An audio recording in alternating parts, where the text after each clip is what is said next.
How you doing tonight, guys? Are you excited? Are you psyched? Are you in the zone? I didn't think so. But anyway, that has nothing to do with my actual argument tonight, or refutation of such.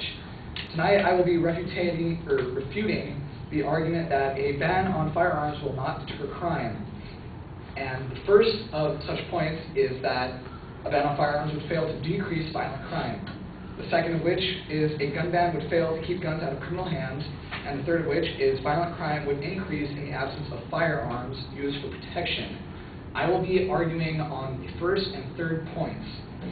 So to start off, a ban on firearms would fail to decrease violent crime. Well, in the first place, I would just like to say that there is no real widespread ban on firearms. Some local communities try to ban firearms, but these bans won't last, and I'll explain why. Deborah Horan and Brian Cox of the Chicago Tribune report, following the lead of at least two other Chicago suburbs, the city of Evanston has repealed its handgun ban in the wake of the June U.S. Supreme Court decision that ruled blanket prohibitions of handguns in the home for self-defense violated Second Amendment rights. This is in June of 2007. It's just last year. So any such bans that local communities have are now deemed unconstitutional and therefore void by law. So, to speak openly, there's just no real ban on firearms, so that point in of itself is void. And moving on, we have that third point that he made, which was violent crime would increase in the absence of firearms used for protection. Well, even the nation's capital, Washington, D.C., is a rather violent place, which is rather demoralizing, but Fox News announced that the court struck down the 32-year-old ban on loaded weapons inside the homes of residents in the nation's capital, ruling that the Second Amendment grants an individual not just a well-regulated militia the right to bear arms. And pretty much what that means is you're welcome to own weapons, but that doesn't mean that they can't be regulated.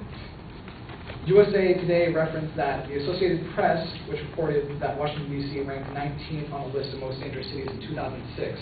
That was in 2006, a year before that gun ban was repealed. Before such time, they had a 32-year ban on personal firearms, and they still had one of the highest crime rates in the U.S. And, all right, the Supreme Court has the final say in such matters, and despite any ill reprieve or anybody that doesn't like it, the states and their subsequent jurisdictions are bound by their decision. So they're going to have to drop any such bans, and Evanston was one of the first towns amongst a couple of other Chicago suburbs to do so. And my second point is that gun ownership can be and is regulated by gun control legislation. Gun control legislation isn't a ban on the actual firearms. It's more of just regulation on distribution and ownership of the weapons themselves. Now, even though firearms cannot be banned constitutionally, ownership and distribution can be regulated, as I said. The Assault Weapons Ban and Law Enforcement Protection Act of 2007 is a federal law, so that has pretty much clout over everything in the United States. And it states that it would revise the definition of semi-automatic assault weapons to include kits for converting firearms, or what they're trying to ban, or were trying to ban, into semi-automatic weapons. It has the ability to accept a detachable magazine, and that has specific characteristics, including a telescoping stock. It would prohibit the transfer of such weapons except through a licensed dealer and or state or local law enforcement agency who would be subject to requirements. So gun control legislation allows for these companies to go through such things as background checks and credit checks, or anything that would link the person to previous crimes or disallow them from purchasing the weapon lawfully.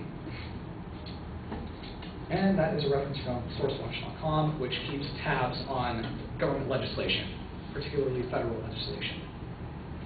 And that's it. Thank you.